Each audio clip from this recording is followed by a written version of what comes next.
ganz herzlich begrüßen zum Sonntagabend Gottesdienst in der CEG. I want to welcome you very warmly to this evening service at CIG. Pastor Rob, Mary und Cody verbringen noch ein paar Urlaubstage. Pastor Rob and his wife Mary and Co are still on vacation. Und deswegen haben wir heute einen Gastsprecher. And that's why we have a guest speaker tonight. Viele von euch werden ihn schon kennen. Many of you will already know him. Aber auf jeden Fall bitte ich euch um einen ganz herzlichen Applaus für Tom Gangl von der Gemeinde in Schwechat. I ask you for a big hand for Tom Gangl from Schwechat.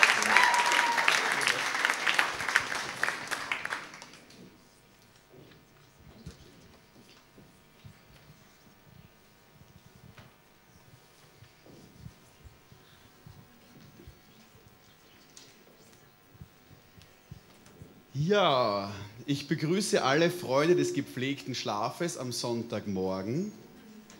I welcome all of you who like to sleep on a Sunday Das war ein morning. Sickerer. Alle Wiederholungstäter, die sowohl in der Früh als auch jetzt am Abend da sind. All of those who have been here in the morning and are here again. Und natürlich Rob und Mary. And of course Rob and Mary on live stream. Dobro veče, kako si? Don't speak that language. Ihr merkt, auch wenn ihr nicht da seid, funktioniert die Gemeinde. Ist doch wunderbar. You see, even if you're not here, everything works out. Offensichtlich macht ihr einige Sachen verdammt richtig. So it looks like you're doing a lot of things right. Ja, richtig, mein Name ist immer noch Tom Gangl. My name is still Tom Gangl. Ich bin Exilsteirer, I come from Styria, fühle mich hier aber sehr wohl, muss ich sagen. but I really like it here in Vienna Weil es so international ist. because it's so international. Da fühle ich mich mit meiner eigenen Sprache irgendwie sehr wohl.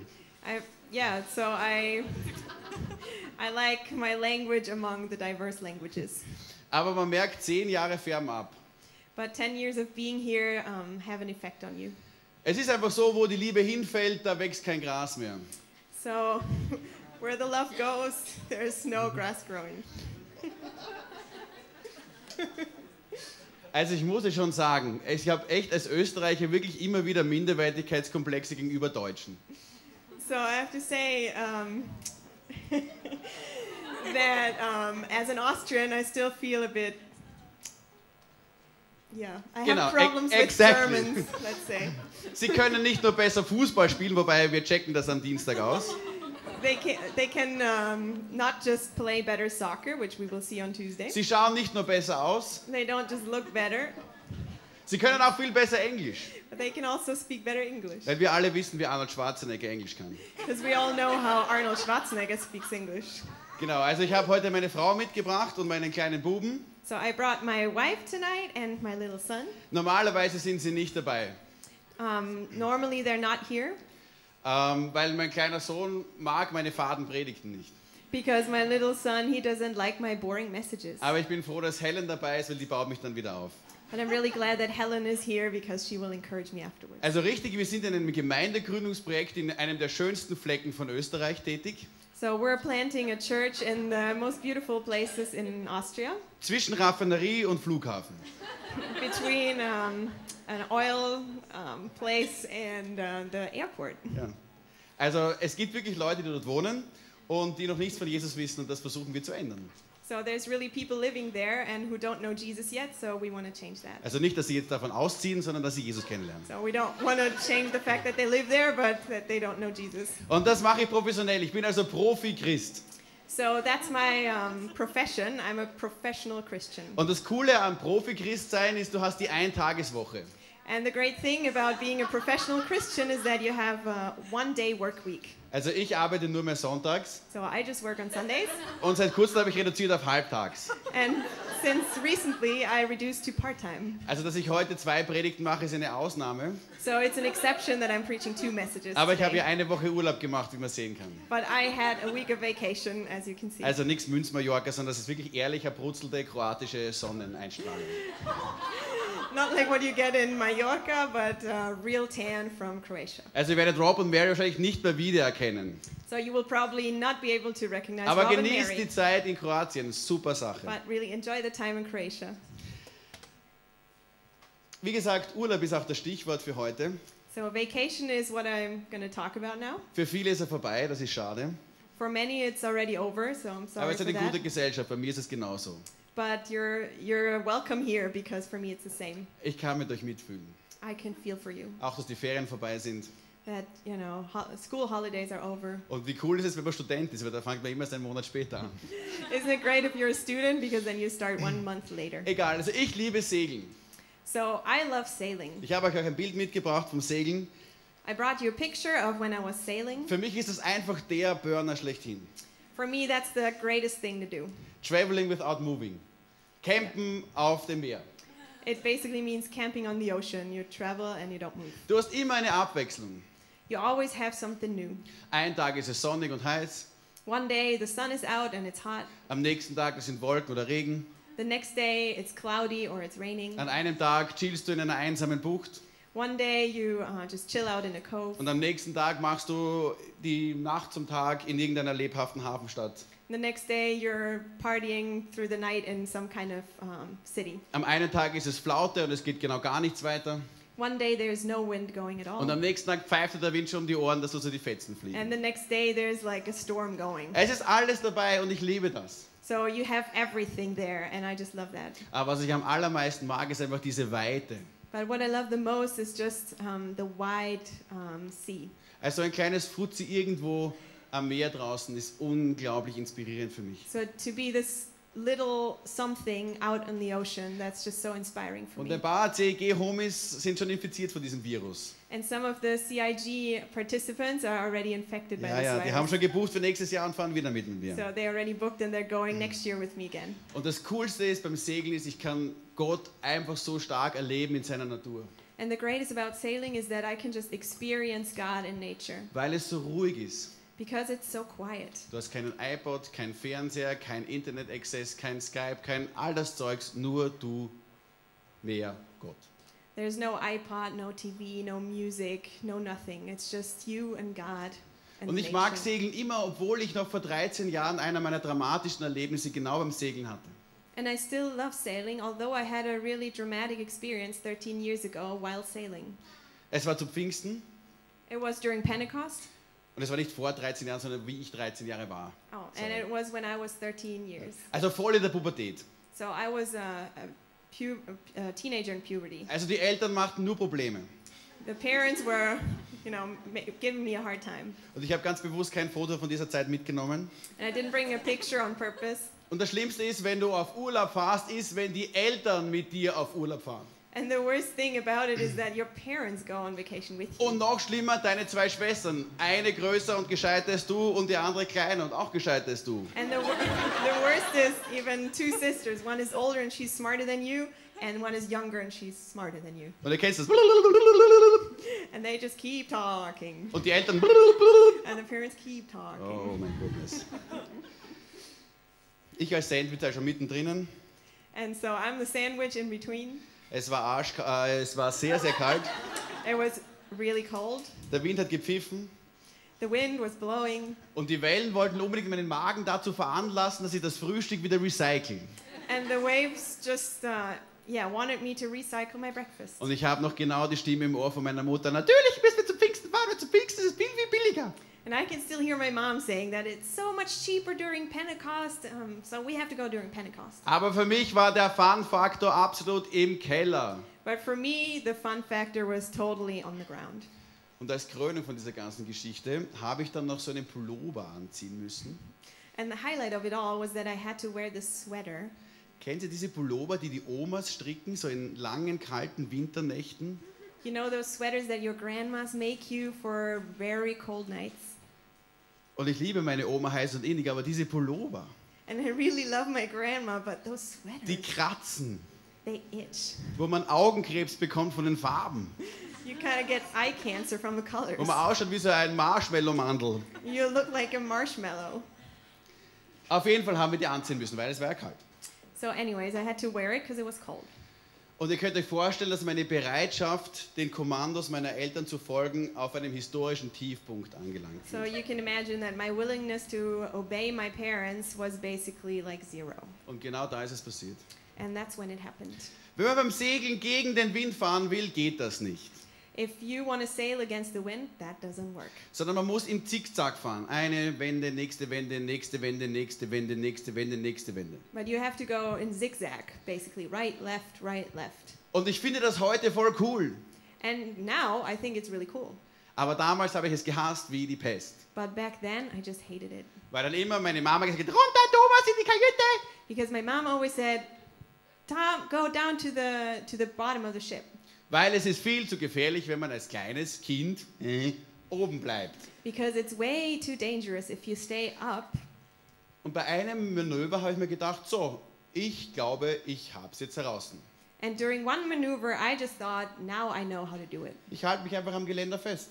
I just hold on to the railing. Das reicht doch. That's enough. Ich bin doch eine steirische Eiche. Auf jeden Fall hat mich die Segelaufhängung bei diesem Manöver voll erwischt oberhalb dieses Auges. So basically, the sailing post just hit me on the head. Ich habe einen zweifachen Salto gemacht, I just did a double flip. mein einziger bis dato. It's the only one I've succeeded in so far. Und dann bin ich abgesoffen im Wasser wie ein Stein. And then I went down into the water. Das Problem war auch, dass ich durch diesen Schrecken die Luft rausgeblasen habe. So because I was so shocked, I had breathed out all the air.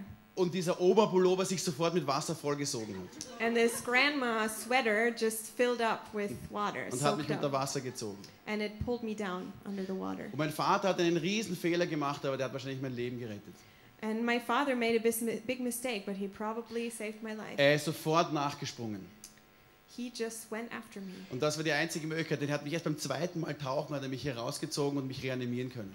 So after the second time of diving down, he was able to pull me up. Nur das Problem war, dass wir beide da geschwommen sind. The problem was that we were both swimming there. Also ich war mehr so So I was kind of hanging there, und er ist geschwommen. and he was swimming. Und das Boot mit meiner Mama und meinen zwei Schwestern in diese Richtung von uns weg, auf die Klippen zu. And the boat with my mom and my sisters went towards the cliffs. Und wir sind einfach da hilflos herumgetrieben. And we were just helplessly floating around. Für mich war das überhaupt kein Problem, weil mein Papa war ja da. For me, it wasn't a problem because my father was there. Aber ich habe dann gemerkt, je länger die Zeit vergangen ist, umso länger waren auch die Zeiten, die wir gebraucht haben, um durch so eine Welle durchzutauchen. But I realized the longer we were swimming there, the longer it took us to dive through one of the waves. Und mein Papa ist Tourenlehrer und eigentlich ein guter Schwimmer, aber ihm war klar, lange hält er das nicht mehr durch. And my dad, he does tours and he's a good swimmer, but I knew that he wouldn't be able to do it long. Und da waren immer wieder auch diese Schreie um Hilfe. And there were always these cries for help. Und ich habe meinen Papa noch nie so erlebt. And I never experienced my dad like that.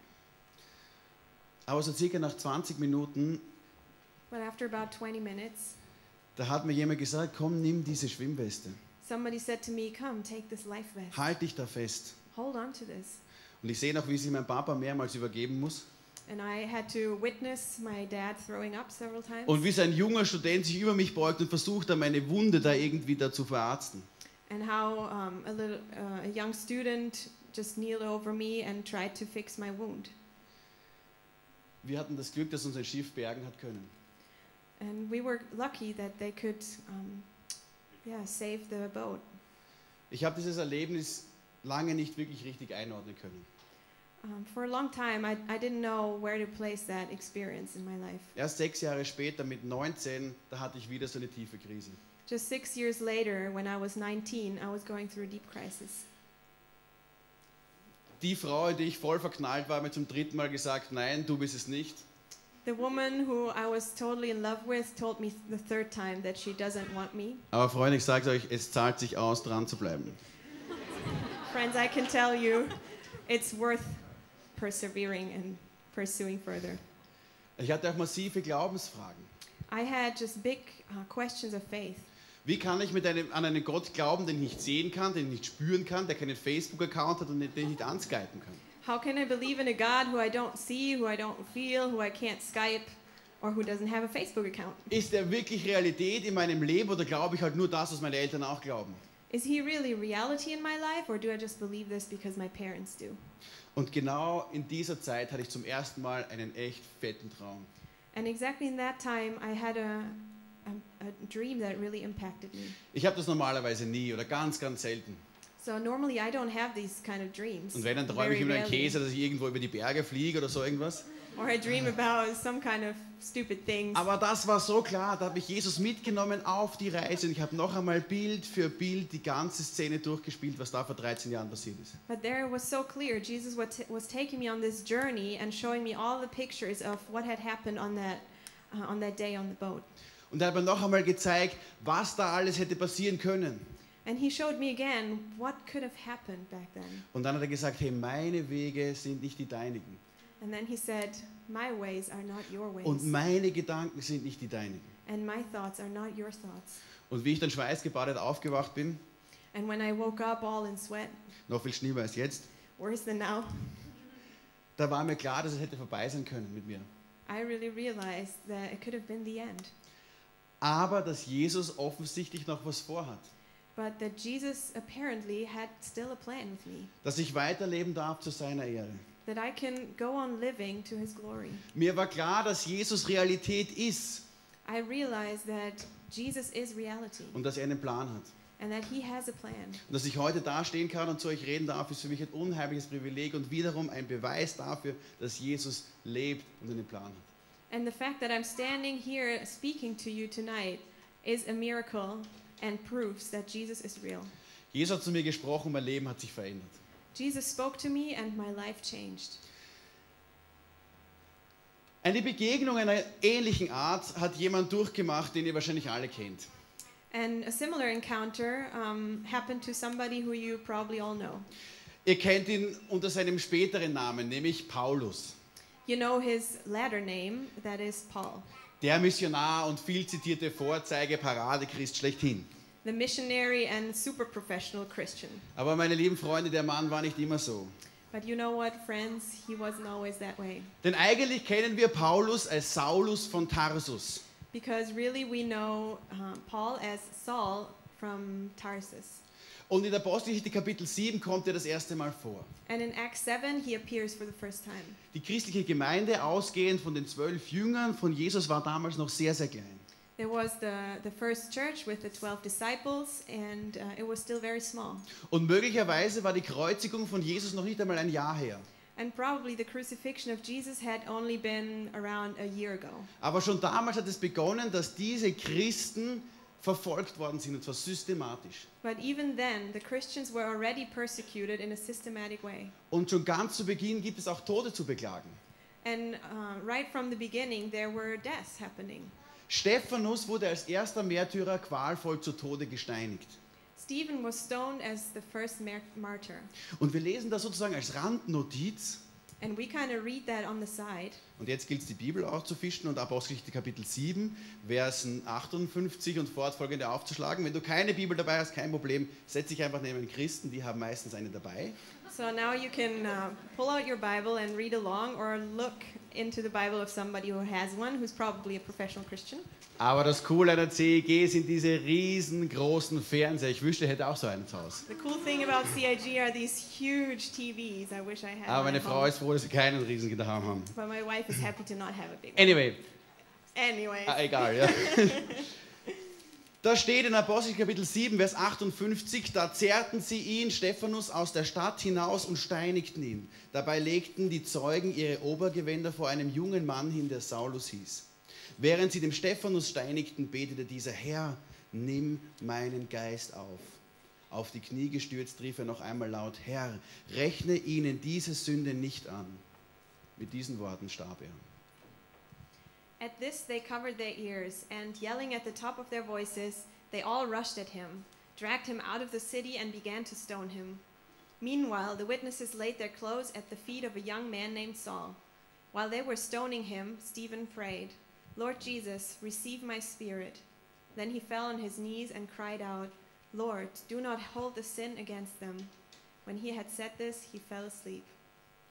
Und gleich im nächsten Kapitel, Kapitel 8, Vers 1, lesen wir Folgendes, und zwar steht da: Saulus aber war mit dieser Hinrichtung einverstanden. And right in the next chapter, in Acts 8, verse 1, you read, and Saul was there giving approval to his death. Saulus war also noch ein recht junger Hupfer, vielleicht Ende 20, Anfang 30. So So Saul was probably still very young, maybe in the 20s or beginning of the 30s. Aber hat es schon ziemlich weit gebracht in der judaistischen Elite. But he was progressing well in the Judaism elite. Er hatte auch die besten Startvoraussetzungen. And he had the best prerequisites. Eine angesehene Familie aus Kilikien, der heutigen Südtürkei. He had a well-known family from Cilicia in the West Turkey. Und er war sich sehr wohl bewusst, dass er aus dem Stamm Benjamin war. And he knew exactly well that he was from the tribe of Benjamin, Aus dem Stamm des Königs Davids. from the tribe of King David. Und sein Vater war offensichtlich ein ziemlich einflussreicher Mann, And his father was apparently a very influential person, denn er hatte das Privileg, als Jude römischer Bürger, das römische Bürgerrecht zu bekommen. because he had the privilege to receive Roman citizenship as a Jew. Und das hat er seinem Sohn, dem Saulus, weiter vererben können. And he could pass that on to his son, Saul. Er wurde schon als Jugendlicher als Torah-Lehrer ausgebildet. Already as a teenager, he was being taught to teach the Torah. Also nicht nur irgendeine Hauptschule. So not just some kind of school. Hey, ich kann das sagen, ich bin selber Hauptschullehrer. So I teach at a regular school. Sondern so I Sir can say Karl that. Popper Schule. Yes. Und nicht nur bei irgendeinem Lehrer, sondern beim Rabbi Gamaliel I. And he wasn't just taught by some teacher, but by Rabbi Gamaliel the first. Leute, dieser Typ hat das Alte Testament auswendig gekonnt. This guy could memorize the Old Testament. Also nicht nur der Rabbi, sondern auch die Schüler. Not just the teacher, but also the students. Und ganz noch nebenbei war auch noch Zeltmacher. And on the side, he was a maker of tents. Hat also eine Lehre als Teppichweber gemacht. So he did an apprenticeship as carpet something. Also er hat etwas Carpet gemacht, wo maker. viele von uns echt Probleme haben. So he did something that many of us struggle with. Er hat erfolgreich studiert in Mindeststudiendauer. He studied in the least amount of time required, Möglicherweise auch mit ausgezeichnetem Erfolg. probably with excellent results. Und nebenbei noch gearbeitet. And he worked a job on the side. Freunde, das muss mal einer nachmachen. Well, that's hard to resemble. Und aufgrund seiner Ausbildung war Paulus ein äußerst strenger Pharisäer. And because of his education, Paul was a very strict Pharisee. Und er schreibt es auch im Galater Kapitel 1, Vers 14 folgendermaßen: In meinem Eintreten für die jüdische Religion übertraf ich viele meiner Altersgenossen. Ich war ein fanatischer Eiferer für die überlieferten Vorschriften meines Volkes. So he writes in Galatians 1:14, I was advancing in Judaism beyond many Jews of my own age and was extremely zealous for the traditions of my father. Also für ihn war das ein absolutes Privileg, diesen Sektierer Stephanus steinigen zu dürfen und dabei zuzuschauen und das Ganze zu überwachen. So for him it was a real privilege to stone this Stephen and watch over the whole procedure. Aber Saulus wollte noch mehr. But Saul wanted more. Kapitel 8, Vers 3 steht: Saulus jedoch wollte die Gemeinde vernichten. Überall durchsuchte er die Häuser der Gläubigen und ließ Männer wie Frauen gewaltsam abführen und ins Gefängnis bringen. So in chapter 8 verse 3 it says, But Saul began to destroy the church. Going from house to house he dragged off men and women and put them in prison. Nicht nur in Jerusalem, sondern in ganz Palästina. Not just in Jerusalem, but in all of Palestine. Doch wisst ihr, was das Coole ist, wenn ihr da weiterlest in Vers 4? But you know the cool thing about this is if you read on in verse 4, Da steht: Die aber über das ganze Land verstreuten Christen machten das Evangelium weiter bekannt. where he says that though the remaining Christians were continuing to proclaim the gospel. Leute, Jesus lässt sich nicht aufhalten. Damals nicht, heute nicht und auch in Zukunft nicht. Wurscht, wer dagegen ist. I can tell you, Jesus isn't stopped. He wasn't back then, he isn't today, and he won't be in the future. Aber Saulus ist ganz verbissen in seiner Mission. Er muss das nächste Ziel erreichen, das ist Damaskus. But Saul is totally just focusing tunnel vision on this goal to destroy them. Und in Apostelgeschichte Kapitel 9, Vers 1 und 2 lesen wir davon, dass Saulus vor Wut kocht. So we read that Saul was fuming in anger. Dass diese Sektierer immer mehr werden und immer mehr werden und immer mehr werden. That those people from this sect are just growing and growing. Er muss dem Einhalt gebieten. That he has to stop this. Also geht er zu seinem Boss und sagt: Ich brauche die Befehle, um nach Damaskus zu gehen. So he goes to his boss and says, I need the commands to go to Damascus. Ich möchte alle ins Gefängnis werfen, Männer, Frauen, Ratzeputz. I want to put everyone in prison, men, women, everybody. Und da macht er sich auf den Weg mit seinem ganzen Tross. And so he starts moving with the horses and everybody.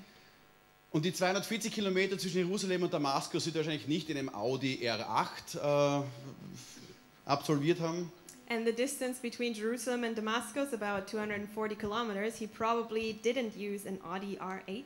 Weil die sind jetzt 2-3 Jahre später erfunden worden, sondern er war wahrscheinlich hoch zu Ross unterwegs. Because they were just invented a couple of years later, but they were probably riding horses. Und wie er da so galoppiert, And how he was cantering along an der Spitze seines Zuges und sich wahrscheinlich gerade fertig macht, damit Pomp und Trara Damaskus einzuziehen und einmal richtig Mode zu machen. and he was probably just prepping himself to enter the city and Da really make an passiert impact there. etwas, was echt spooky ist.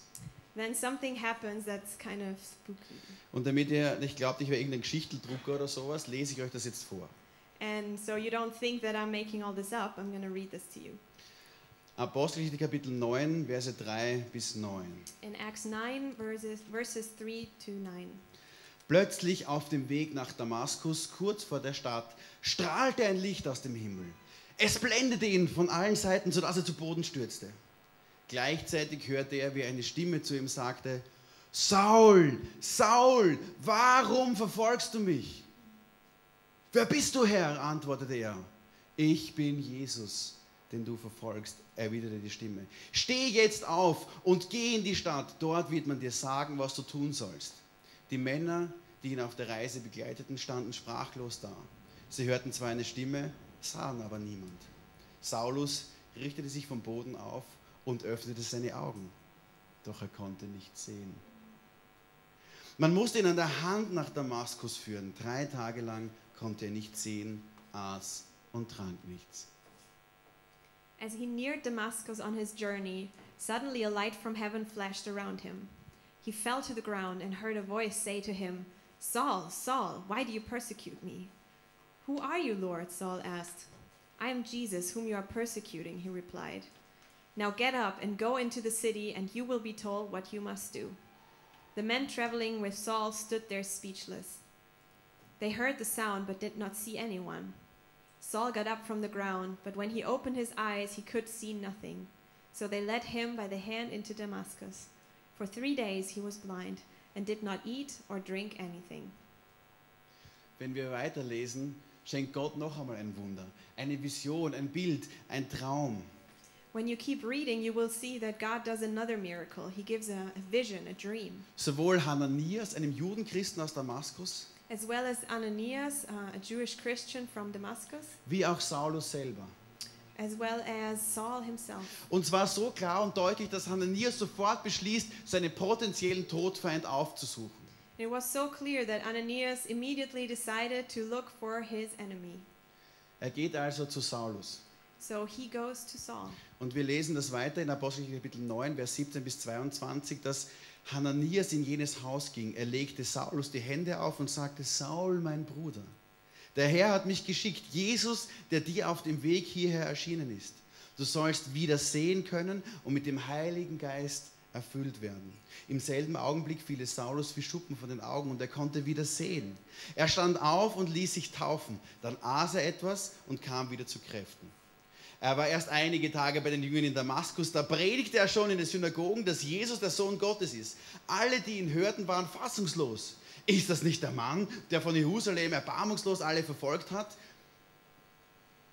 Und ist er nicht deswegen hierher gekommen, um sie als Gefangene den Hohenpriestern auszuliefern? Saulus aber trat umso entschiedener auf und brachte die Juden von Damaskus durcheinander, weil er ihnen beweisen konnte, dass Jesus der Messias ist. Then Ananias went to the house and entered it. Placing his hands on Saul, he said, Brother Saul, the Lord Jesus, who appeared to you on the road as you were coming here, has sent me, so that you may see again and be filled with the Holy Spirit. Immediately, something like scales fell from Saul's eyes, and he could see again. He got up and was baptized, and after taking some food, he regained his strength. Saul spent several days with the disciples in Damascus. At once he began to preach in the synagogues that Jesus is the Son of God. All those who heard him were astonished and asked, "Isn't the man who caused havoc in Jerusalem among those who call on this name? And hasn't he come here to take them as prisoners to the chief priests?" Yet Saul grew more and more powerful and baffled the Jews living in Damascus by proving that Jesus is the Christ. Wow, jedes Mal, wenn ich diese Stelle lese, denke ich mir echt, Wahnsinn. Every time I read this passage, I'm just astonished. Ein Satz, eine Begegnung mit Jesus und dein Leben ändert sich um 180 Grad. Just one sentence and one encounter with Jesus and your life turns 180 degrees. Dein Denken ist ein anderes. And your thinking changes. Deine Ziele sind anders. Your goals change. Deine Bedürfnisse sind plötzlich anders. Your needs are suddenly different. Und du hältst es gar nicht mehr aus, von diesem Jesus zu reden. Du musst einfach, wenn das Herz voll ist, dann geht der Mund über, heißt es in dem Psalm. And you can't keep it in yourself. You just have to talk about this Jesus. Und genauso ist es Saulus gegangen. And that's what Saul experienced. Er will diese Sekte, wie er denkt, ausrotten. He wants to get rid of this sect as he Er thinks. macht sich auf den Weg, holt sich noch alle Bescheinigungen und dann, He starts moving, gets all the approvals, and then, bang, Jesus hat ganz andere Pläne mit diesem Typen. and yeah, bam, Jesus has different plans for him. Saulus hört plötzlich Gottes Stimme. Saul suddenly hears God's voice. Und zwar so deutlich, dass es ihn gleich vom Gaul bragt. And it's so clear that it knocks him off the horse. Es ist so hell, dass er gleich blind ist. And it's so bright that he turns Er blind kann right 3 away. Tage lang nicht sehen. He cannot see for 3 days. Ich habe früher immer gedacht, Gott spricht nur ganz leise. Man muss ganz genau hinhören. I always thought that God only whispers Gott very spricht nur zu silently. denen, die sich keinen iPod leisten können, God speaks only to those who cannot afford an und die am iPod. Freitag und Samstag ja nicht fortgehen, damit sie am Sonntag keine Ohrensausen haben, Those who don't go partying on Friday and Saturday die so they sich don't im have a stillen tinnitus on Kämmerchen Sunday. konservieren. And those who stay in their closet praying. Und das ist teilweise richtig. And that's partly true. Aber Gott kann auch anders, Freunde. But God can do it differently too. Wir sehen, dass sich die Stimme Gottes Raum verschafft. We can see that God's voice is seeking for room. 3 Tage lang nichts trinken, nichts essen, nur dunkel und keine Leute um sich. For 3 days he doesn't eat, he doesn't drink, there are no people around him. In 72 Stunden völliger Ruhe, da geht dir schon einiges durch den Kopf. In 72 hours of silence, there's a lot going through your head. Ein weiterer Aspekt der Stimme Gottes ist, dass er oft jemanden schickt, Another aspect of God's voice is that he oftentimes sends somebody. der dir Dinge erklärt. Someone who explains things to you. Jemanden, der dich aufbaut und der dich ermutigt. Someone who encourages you. So wie Builds you Hananias, der zu seinem Todfeind geht, zu dem er eigentlich die Hosen gestrichen voll hat und ihm erklärt, was Sache ist. Just like Ananias, who was going to his enemy and should have been frightened to death, but explains to him what's going on. Ist es nicht ein voll cooles Bild von Mentoring? Isn't that a great picture of mentoring? Auch wenn ich weiß nicht, wie das geht, aber ich gehe mal hin und ich sage ihm was in sein Leben hinein. Even if you're like, I don't even know how that works, but I'll just go there and speak to him. Saulus fällt es wie Schuppen von den Augen. And it falls like scales off his Er eyes. lässt sich taufen. He gets baptized. Ganz klar, ich komme zum Glauben, ich lasse mich taufen. It's clear, you come to faith and Und you er- get baptized. Und er kann gar nicht anders, als den Leuten von Jesus zu erzählen. And he can do nothing else but really speak about Jesus. Und je verwunderter die Leute sind, je mehr sie denken, der ist irgendwie angerannt, And the more perplexed they are and think that he's crazy, umso mehr spornt ihn das an, das erst recht zu tun. the more he's encouraged to and motivated to keep going. Ist doch voll geil, oder? Voll super. It's pretty cool. Ich meine, es impliziert jetzt nicht, dass Saulus fortan nur mehr am Strand gelegen ist und sich Sonne auf den Bauch scheinen lässt. I mean, this doesn't apply that from then on he was just lying on the beach. Ich meine, Rob und Mary, es ist voll okay, macht's das, genießt euren Urlaub, ja? I mean, Rob and Mary, it's okay for you. Enjoy your vacation. Aber wir wissen, dass Paulus nicht mit dem Audi R8 seine Missionsreisen absolviert hat, But we know that Paul didn't do his missionary trips in an Audi R8, sondern alles zu Fuß gelatscht ist. but that he had to walk on foot the whole journey. Oft mit irgendwelchen schwindeligen Schinackeln die Meere überquert hat. Oftentimes with some kind of vehicle. Und viele Jahre seiner Tätigkeit war er nicht in einem 5-Sterne-Deluxe-Penthouse, And many years of his life he wasn't living in this 5-star penthouse, sondern in einem muffigen, stinkigen, feuchten, dreckigen römischen Gefängnis. but in a dirty prison.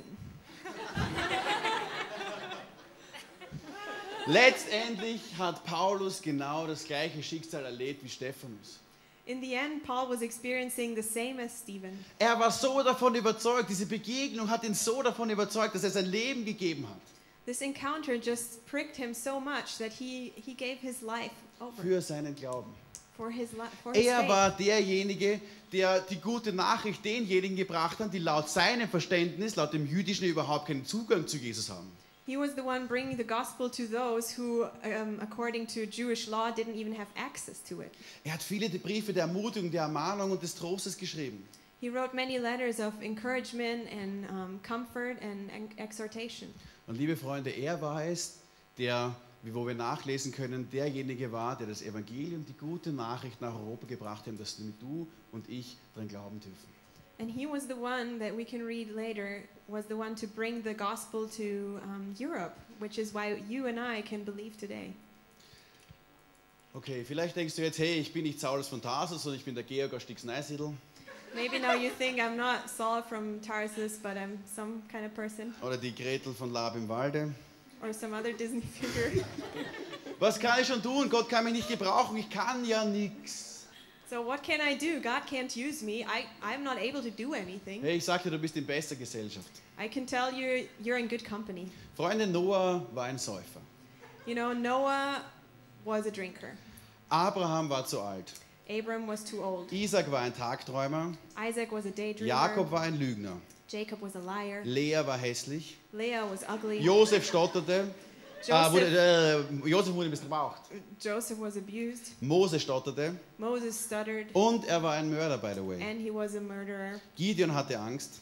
Gideon was afraid. Simson hatte lange Haare und war ein Frauenheld. Samson had long hair and was a hero for the women. Rahab war eine Hure. Rahab was a prostitute. Jeremia und Timotheus waren zu jung. Jeremiah and Timothy were too young. David hatte eine Affäre und war ein Mörder. David had an affair and he was a murderer. Elia war selbstmordgefährdet.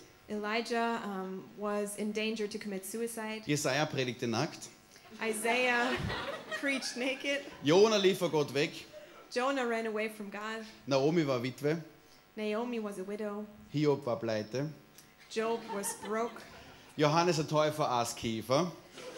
John the Baptist ate bugs. Petrus verleugnete Christus. Peter denied Christ. Die Jünger schliefen beim Beten ein. The disciples fell asleep while praying. Martha machte sich immer Sorgen. Martha was constantly worrying. Maria Magdalena war besessen. Mary from Magdalene was obsessed. Die samaritische Frau war geschieden, mehr als einmal. The Samaritan woman was divorced several times. Zachäus war zu klein. Zacchaeus was too little. Paulus war zu religiös. Paul was too religious. Timotheus hatte ein Magengeschwür. Timothy had a tumor in his stomach. Und Lazarus war tot. And Lazarus was dead. Freunde, ihr seid in bester Gesellschaft. Friends, you're in good company. Vielleicht denkst du dir aber, ja, Paulus, den kenne ich, der war super heilig. Maybe you think, well, Paul, I know him. He's super holy. Ich nicht. Ich habe so viel Dreck am Stecken und bin froh, dass es die Leute aus der Jugendgruppe, aus dem Hauskreis, meiner Live-Group und dem Gottesdienst nicht wissen. I'm not. I just have so much bad things in the closet that I'm glad nobody else knows in my life Die group würden or mich, in sicher, church. die würden mich sofort raushauen. They would kick me out right away. Wie soll mich Gott da verwenden? How does God want to use me? Ich bin so weit von Gott entfernt. I'm so far away from God. Hey, ich sagte, wenn einer weg war, weit weg von Gott, dann war das Saulus. Well, I can tell you, if somebody was far away from God, then that was Saul. Aber es gibt keine hoffnungslosen Fälle bei Gott, Freunde. There is no hopeless cases with God. Oftmals will er ja genau die verwenden, damit die Leute mal so richtig baff sind. Wo ist der? Oftentimes he wants to use exactly them so that everybody else is astonished. What, him or her? Ich? Me? Paulus hat seine Mitschuld damals am Tod von Stephanus lange nicht verkraften können. Paul he struggled a long time with the fact that he helped with the stoning of Stephen. Und er hat immer wieder auch in seinen Briefen darüber geschrieben, dass ihn das belastet. He oftentimes wrote in his letters that it really burdens him. Und vielleicht schleppst du auch irgendetwas mit, was dich einfach belastet und was dich runterzieht. And maybe you are carrying something that is burdening you. Dann lass das doch da. Then just leave it there. Die CIG hat einen riesigen Keller The CIG has a big cellar, und du kannst es ablegen im Prayer Room. and you can just, place it down in the prayer Ich room. kann dich nur ermutigen, tu es und tu es jetzt. I can just encourage you, do it and do it now. Aber vielleicht denkst du dir, ja, ich würde gerne seine Stimme hören, aber ich kann es einfach nicht. Maybe you think, yeah, I would really like to hear his voice, but I just can't. Wie geht denn das? How does that work? Hey, schlag mal die Bibel auf. Hey, why don't you open the Bible? Das funktioniert. It works. Denn Gott spricht auch immer wieder durch das, was er schon geredet hat. Because God oftentimes speaks through what he has already spoken. Lass mal Smartphone, iPod, Netbook, alles zu Hause, geh spazieren und kenne Gott in seiner Natur. Why don't you just go for a walk and leave your iPod and everything at home and just go into nature? Sprich mit anderen Jesus-Fans über deine Probleme. Speak with other believers and Jesus fans about So your wie problems. Paulus das mit Hananias gemacht hat. Just like Paul spoke with Ananias. Oder fahr mit mir segeln, egal. Or go sailing, whatever. Jeremia 29, Vers 13 heißt es, wer mich von ganzem Herzen sucht, der wird mich auch finden. In Jeremiah 29:13 it says, whoever seeks me with all their heart will find me. Oder vielleicht denkst du dir, hey, ich habe das schon so oft gehört. Or maybe you think, well, I've heard this Ich many weiß times. ganz genau, was Gott von mir will, aber ich kann es nicht umsetzen. I know exactly what God wants from me and I can't do it. Ich habe die Kraft nicht. I just don't have the strength. Ich habe die Fähigkeit nicht. I don't have the talent. Ich krieg das einfach nicht hin. I just can't do it. Vielleicht bist du völlig frustriert und sagst, hey, ich bin nicht schön genug. Maybe you're totally frustrated and you Kann think, ma- well, I'm not beautiful enough. Ich kann machen, was ich will. I can do whatever I want. Ich bin nicht intelligent genug. I'm not intelligent enough. Ich werde nicht genug geliebt. Or I'm not loved enough. Ich werde nicht genug wertgeschätzt. I'm not appreciated enough. Überhaupt nicht geachtet und wahrgenommen. I'm just not respected or even seen by anyone. Ich bin zutiefst verletzt worden und verletze mich jetzt selber. I have been hurt so much, so I'm hurting myself now. Man hat mich missbraucht und deswegen bin ich überzeugt davon, dass Gott mich nicht mehr brauchen kann. Or I have been abused and so I think nobody or God doesn't want to use me. Ich bin irgendwie verstümmelt. Or I'm somehow crippled. Ich möchte dann zum Abschluss ein Video zeigen und dir sagen, dass möglicherweise gerade durch dich Jesus Großartiges tun kann. In closing, I want to show you a video and tell you that maybe through you, God wants to do something great.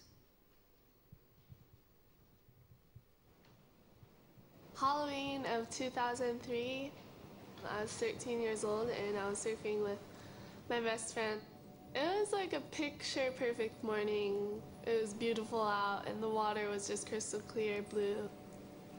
We were just surfing, waiting for waves, and I was kind of sitting out further than everyone else, and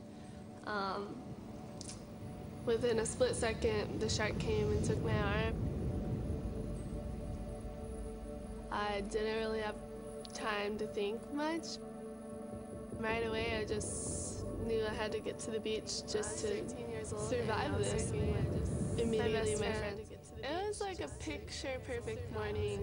It was beautiful out and the water was just crystal clear blue.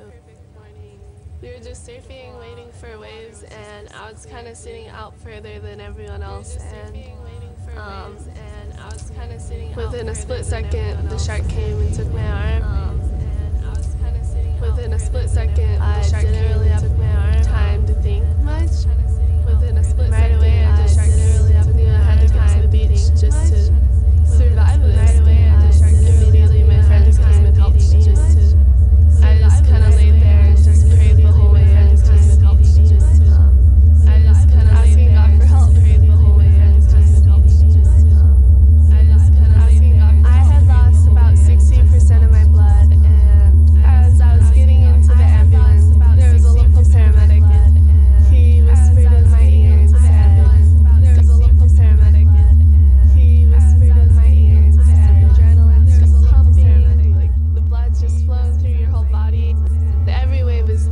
It's not like every wave's the same, and being out there in the ocean and in God's creation, it's like a gift that He's given us to enjoy. I knew I wanted to continue surfing. It was more of like just waiting for the doctor's orders to like allow me to go in the water. But I got out there and it was a pretty amazing experience just learning how to surf with one arm. I mean, I knew how to surf, but it was just figuring out how to do it with one arm. And I ended up getting up on my third wave and riding it all the way in. And right then I just knew I'd be surfing for a long time.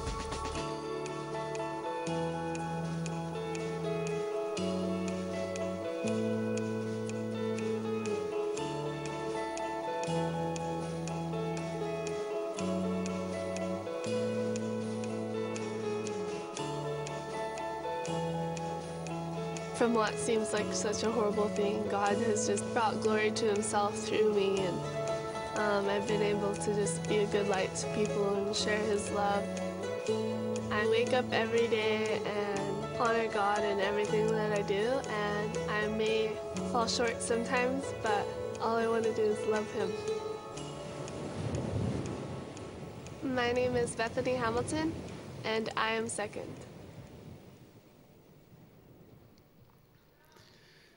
Während ich die Worship-Band einfach bitte, noch mal raufzukommen, möchte ich einfach nur sagen, egal ob du ungehorsam warst, so wie ich, wo du denkst, du kannst es eh selber machen.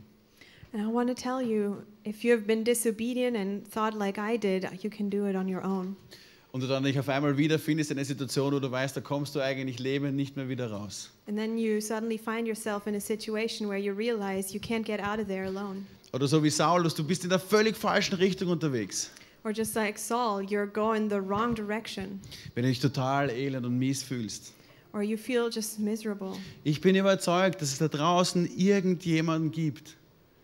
I'm convinced that there is someone out there. So wie bei der Bethany Hamilton, so ein Sanitäter, der dir ins Ohr flüstert. Just like with Bethany Hamilton, some kind of helper who speaks something into your ear. Und das ist die Stimme Gottes. And that's the voice of God. Das ist die Message, die dein Leben verändert. And that's the message that changes your life. Und das wünsche ich mir für dich ganz persönlich. And that's what I really hope for you, just personally. Dass du deine Ohren, vor allem dein Herz aufmachst. That you would open your ears and your heart. Und bewusst hinhörst. And really consciously listen. Und dich Gott wirklich um 180 Grad verändern lassen. And God can turn you around 180 degrees. Ich möchte noch beten. Let's pray. Herr Jesus Christus, vielen Dank dafür, dass du Leute berufst. Dear Jesus, thank you that you call people. Leute, die teilweise komplett daneben sind. People who, might not have it all together. Die nichts lieber sich wünschen würden, als wenn sich diese Sekte vom Erdboden verschluckt wäre. Who would wish nothing more but that this sect would leave this earth. Danke, dass du Leute gebrauchst, die glauben, mit 13 schon alles gecheckt zu haben und niemand mehr gehorchen zu müssen. Thank you, Lord, that you use people who at the age of 13 think that they don't need anyone to tell them anything anymore. Danke, dass du Leuten mit 19 begegnest in Träumen und Visionen. Thank you that you encounter people at the age of 19 in dreams and visions. Danke, dass du es schaffst, auch die mächtigsten und die gebildetsten Leute vom Pferd runterzuschmeißen. Thank you that you succeed in knocking off the horse any successful person. Aber dass du dich dann runterbeugst und sie wieder aufhebst. But that you kneel down and pick them up again. Dass du einen guten, einen liebevollen, einen perfekten Plan hast für jeden Menschen. Thank you that you have a loving, good plan for everyone. Und danke, dass es nicht nur Geschichten sind, die vor 2000 Jahren mal passiert sind, And thank you that it's not just some stories that happened 2000 years ago, sondern dass es auch 2012 immer noch passiert. but that still in 2012 this can happen. Und dass es so lange passieren wird, bis du eines Tages wiederkommen wirst oder wir bei dir sein werden. And that you will do this until you come back one day and we will be with you. Und so möchte ich bitten, Herr Jesus, dass du jeden, der hier da sitzt, So I pray, Jesus, for everyone who sits here oder der zu Hause den Livestream anschaut, or who watches the live stream online, dass du diesen Menschen begegnest, that you would have an encounter with them. weil du es versprochen hast, wer mich von ganzem Herzen sucht, der wird mich auch finden. Because you promise that whoever seeks you with all their heart Und du will möchtest find dich you. finden lassen. And you want to be found. Und wir wollen deine Stimme hören. And we want to hear your voice. Danke, dass du redest, Herr Jesus. Thank you that you speak, Jesus. Danke, dass du heute reden möchtest. Thank you that you want to speak today, Jesus. In deinem Namen. Amen. In your name, amen.